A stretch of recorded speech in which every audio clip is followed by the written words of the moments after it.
দফায় দফায় ক্ষেপণাস্ত্র হামলা, ৩টি শহরে ব্যাপক ক্ষয়ক্ষতি। ৪০ দিনের যুদ্ধে ইরানের কাছে টিকতে না পেরে যুদ্ধবিরতির জন্য শান্তি আলোচনায় বসেছিল যুক্তরাষ্ট্র। আর এমন আলোচনা চলার মধ্যেই লেবাননে হামলা করে ইসরায়েল।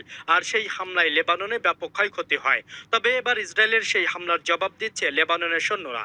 ইসরায়েলের দফায় দফায় রকেট হামলা চালিয়েছে ইরানের এই মিত্র দেশ। তারা জানিয়েছে দেশের যোদ্ধারা বুধবার ইসরায়েলের মেতুলা, কাফার গিলাদি এবং কিরিয়াত সম্না বসতিগুলোতে রকেট হামলা চালিয়েছে। আর এই হামলার কারণে লাগাতার সাইরেন বেজে উঠলে ভয়ে দিশেহারা হয়ে পড়ে ইহুদিরা। আর তাতে ইসরায়েলের বেশ কয়েকটি স্থাপনা ধ্বংসস্তূপে পরিণত হয়েছে। ইসরায়েলের চ্যানেলটি জানিয়েছে বুধবার সকালে লেবানন থেকে উত্তর ইসরায়েলের গ্যালিলি অঞ্চলে অন্তত 20টি রকেট ছোড়া হয়েছে, যার মধ্যেও কয়েকটি প্রতিহত করা হয়েছে এবং বাকিগুলো খোলা জায়গায় পড়েছে। এছাড়া এই হামলার কারণে মানারা কিংবা কিরিয়া সমন্বয় সাইরেন বেজে ওঠে।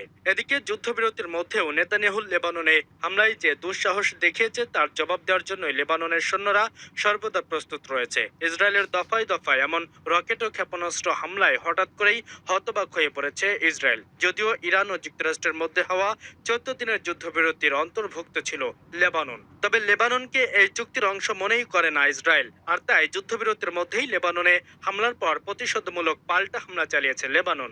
এর আগে গত 2 মার্চ সীমান্ত হামলার পর থেকে দক্ষিণ লেবাননে ইসরায়েল বাহিনী বিমান ও স্থল হামলা জোরদার করেছে। লেবাননের স্বাস্থ্য কর্তৃপক্ষ জানিয়েছে এই হামলায় এখন পর্যন্ত 2089 জন নিহত হয়েছেন। এ সময় আহত হয়েছেন আরও অন্তত 6762 জন। তবে লেবানন স্পষ্ট জানিয়ে দিয়েছে ইসরায়েলের এমন হামলার চড়া মূল্য দিতে হবে নেতানিয়াহুকে।